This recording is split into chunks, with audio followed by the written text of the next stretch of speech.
Hello बच्चों, simplifying maths में आपका स्वागत है। हम लोग इंटीग्रेशन बाय सब्स्टिट्यूशन कर रहे हैं आज। चलो ये क्वेश्चन है, तो dx by A plus B into E to the power minus C X. अब तुम्हें पता है ना, ई एक्स का डेरिवेटिव भी ई एक्स होता है और ई एक्स का इंटीग्रल भी ई एक्स ही होता है। लेकिन अगर ई एक्स का कुछ कोफिशिएंट है तो फिर फर्क पड़ जाता है। क्या पड़ता है? जैसे मान लो ई टू द पावर 3x का जब तुम डेरिवेटिव निकालोगे तो 3 इंटू ई 3x, यानी कि जो x का कोफिशिएंट है वो मल्टीप्लाई होता है according to the chain rule. लेकिन जब तुम इंटीग्रेशन करोगे ना तो वो डिवाइड हो जाता है, यानी कि E to the power 3x by 3 हो जाता है। तो ये जो डिफरेंसेस हैं उनको ध्यान रखना। जो चीज़ मल्टीप्लिकेशन में आता है डेरिवेटिव में, वही चीज़ इंटीग्रेशन जब करोगे तो डिवाइड हो जाता है। तो यहाँ पे E to the power minus C X है। सबसे पहला काम तो हमें ये करना है कि जो नेगेटिव, जब भी ई में नेगेटिव आता है ना पावर, उसको पहले पॉजिटिव बनाओ। तो i is equal to D X by A plus B into E to the power minus C X, है ना। तो ये हो जाएगा D X by A plus B upon E to the power C X. अब क्या होगा? LCM लो तो ये ऊपर चला जाएगा तो E to the power C X E to the power C X D X divide by ये इससे मल्टीप्लाई होगा तो a into E to the power C X और प्लस b। चलो अब ये क्या आ गया? डिवीजन फॉर्म में आ गया। तुम्हें पता है कि इंटीग्रेशन में डिवीजन रूल होता नहीं है, तो उसको हटाने का मतलब क्या है? हमें कुछ न कुछ अपने तरफ से कुछ काम करना पड़ेगा।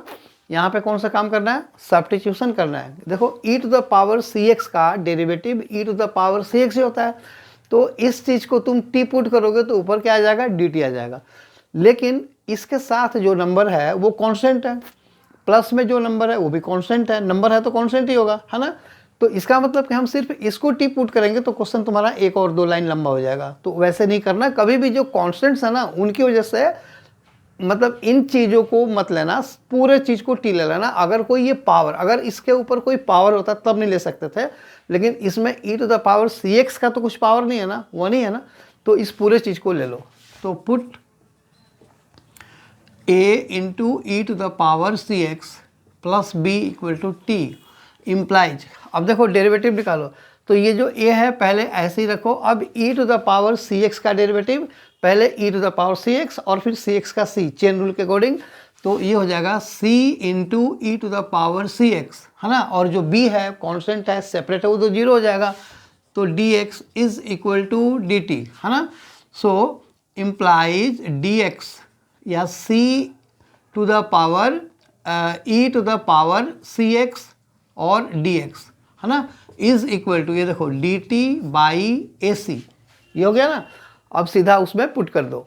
सो therefore i is equal to, देखो यहाँ पे पुट करो इस जगह पे, तो ये हो जाएगा dt बाई ए सी। तो 1 बाई ए सी को बाहर रखो और फिर इंटीग्रल ये हो जाएगा तुम्हारा, ये तो पूरा पार्ट dt हो गया। सो dt बाई टी, देख रहे हो, ये वाला पार्ट dt हो गया और ये पूरा का पूरा हमने t लिया हुआ है। सो dt बाई टी, तो log t हो जाएगा।